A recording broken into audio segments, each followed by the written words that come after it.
कि T2 T1 given है, तो एफिशिएंसी का फॉर्मूला क्या होगा 1 minus T2 upon T1 multiplied by 100। Values put कर दो 1 माइनस T2। अच्छा ये मेक श्योरिटी रखना कि ये दोनों टेंपरेचर आपके केल्विन में होने चाहिए। सेंटीग्रेड में होता है, मैं केल्विन में भी कन्वर्ट करता।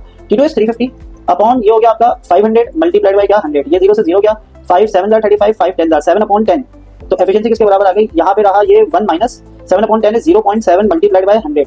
मैं बिना कैलकुलेटर के भी चल सकता हूँ, आपकी वजह से कैलकुलेटर शुरू में यूज किया मैंने ताकि पता चल सके क्या कैलकुलेटर कैसे इस्तेमाल होगा। 1 माइनस 0.7 इज 0.3, ठीक है, मल्टीप्लाइड बाय 100, मल्टीप्लाइड बाय 100, तो मल्टीप्लाई करेंगे एफिशिएंसी की वैल्यू आ जाएगी कितनी 30%। तो पहला जवाब, पहली शहादत तो आ गई, पहला जवाब तो आ गया। फिर हमें क्या निकालना है हमें निकालना है Q2, तो उसके लिए एफिशिएंसी का फॉर्मूला लाएंगे। एफिशिएंसी इज इक्वल टू क्या बन गया, efficiency is equal to 1 minus Q2 upon Q1 multiplied by क्या 100, ठीक है। अब 1 हमें क्या निकालना है, इसमें से हमें निकालना है Q2, एफिशिएंसी गिवन है, ठीक है। तो सबसे पहले आप क्या करो, ये 30 आई है एफिशिएंसी, उससे डिवाइड करा दो, ये 100 हो गया डिवाइड। अच्छा यहाँ पे क्या बचा 1 माइनस, ताकि ब्रैकेट है Q2 अपॉन Q1 हमें निकालना है, Q1 हमें गिवन है, Q1 कितना गिवन था, Q1 जो हीट 2000 कितना गिवन था 2000, सही है भाई। ये 0 से 0 डिडक्ट हुआ, 3 अपॉन 10 कितना आया 0.3, यहाँ 1 उठा के फेंका, ये हो गया -1 is equal to minus Q2 upon 2000, ठीक है भाई। 0.3 minus 1 is minus 0.7 is equal to minus Q2 upon 2000, सही है भाई। ये माइनस से माइनस गया, आगे देखो सवाल आगे करता हूँ, ये माइनस से माइनस गया तो 2000 में जाके क्या हो जाएगा 0.7 से मल्टीप्लाई हो जाएगा, तो ये क्या हो जाएगा 0.7 multiplied by 2000 is equal to Q2, मतलब Q2 की वैल्यू कितनी आई, जो हीट रिजेक्ट हुई है मल्टीप्लाई होगा तो ये आ जाएगी 1400 जूल्स, यानी 2000 रुपए दिए गए इंजन को, उसने 1400 हीट एनर्जी लॉस कर दी, 2000 में से 1400 का लॉस कर दिया, तो काम कितने का किया, तो वो कैसे निकालेंगे, Q1 माइनस Q2, फॉर्मूला तो लिख रहे हो मगर सवाल लॉजिकल है। Q1 is 2000 minus Q2 is 1400, minus करेंगे तो डेल्टा डब्ल्यू की वैल्यू कितनी आ जाएगी 600 जूल्स, यानी इतने पैसे लिए, इतने का काम किया और इतना किया लॉस, सवाल ये था। तो डेल्टा डब्ल्यू निकल गया, ये एक जवाब सवाल का हिस्सा था। Q1 निकालना था, Q2 निकालना था, ये सवाल कैलकुलेटर में पुट करूंगा, बेबे कर लो, खुद कैलकुलेशन नहीं करना। C की वैल्यू है मल्टीप्लाइड बाय 50 एक्सपोनेंट माइनस 6, ऊपर देख लेना C की वैल्यू, ये पूरा पॉइंट अलग जितना पॉइंट जाता है फिर ये बीच में आ गया, तो ये कैलकुलेटर में पुट कर देता हूँ। लगाया आपने फैक्टर 1 ऊपर लिखा, 2 मल्टीप्लाइड बाय पाई की वैल्यू होती है 3.142 मल्टीप्लाइड बाय 50 एक्सपोनेंट माइनस 6, ये पुट करी, सारी वैल्यू सेकंड लिखी है, इज इक्वल टू क्या आपका आ गया 63 पॉइंट, कैपेसिटिव रिएक्टेंस आ गई 63 पॉइंट कितनी आई थी 63.65 ओम्स, ठीक है भाई। अब निकालेंगे इंपेडेंस, तो पहला फॉर्मूला लगा किसका, इस सवाल में कैपेसिटिव रिएक्टेंस का, दूसरा फॉर्मूला लगा किसका इंपेडेंस का। Impedance is vector sum of resistance का एंड कैपेसिटिव रिएक्टेंस का, क्योंकि आरसी सर्किट है, सही है भाई।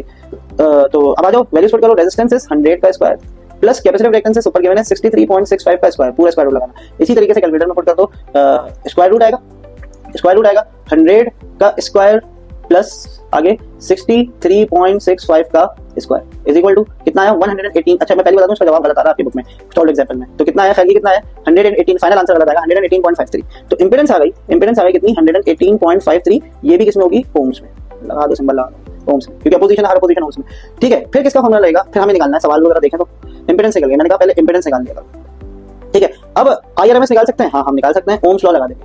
वो क्या था VRMS is equal to IRMS multiplied by Z, यानी V is equal to IR, समझ में आ गई बात। तो लगा देते हैं, हमें क्या निकालना है IRMS, तो IRMS is equal to VRMS divided by Z। तो VRMS कितना आया, VRMS कितना आया, VRMS ऊपर गिवन है 220, ठीक है, ओपी कोड है 220, तो 220 डिवाइडेड बाय Z की वैल्यू कितनी आई, Z की वैल्यू आपकी यहाँ पे आ गई थी, ये Z की वैल्यू, तो 118.53। तो कितना आ गया IRMS, यहाँ पे मैं कर रहा हूँ अगला, IRMS is equal to 220 divided by, यहाँ आ जाओ 220 डिवाइडेड बाय कर दिया 118.53 इज इक्वल टू कितना आया 1.85, तो IRMS आ गया आपका 1.85 एम्पियर। अब हमें क्या निकालना है, phase angle is equal to tan inverse, सवाल में देख लेना ऊपर, फेज एंगल भी निकालना है, फेज एंगल भी निकालना है, is equal to tan inverse x of c upon r, क्योंकि RC सीरीज, ठीक है। tan इनवर्स वैल्यू पुट करो, tan inverse x of c आपका ऊपर आ गया था 63.65 अपॉन r कितना है 100, ये लगा दिया, वैल्यूज पुट करके जवाब निकाल लेंगे। तो पता है ना tan इनवर्स कैसे निकलता है, शिफ्ट दबता है tan इनवर्स दबता है, आगे tan इनवर्स, फिर आएगा फैक्टर 63.65 डिवाइडेड बाय कितना 100, ये यहाँ गया, फिर ब्रैकेट बंद करना, इज इक्वल कितना आया 32.47, तो फाई आया आपका, फाई कितना आया बेटा 32.47 डिग्री, ये हो गया फाई का, अच्छा ठीक है भाई, ये हो गया।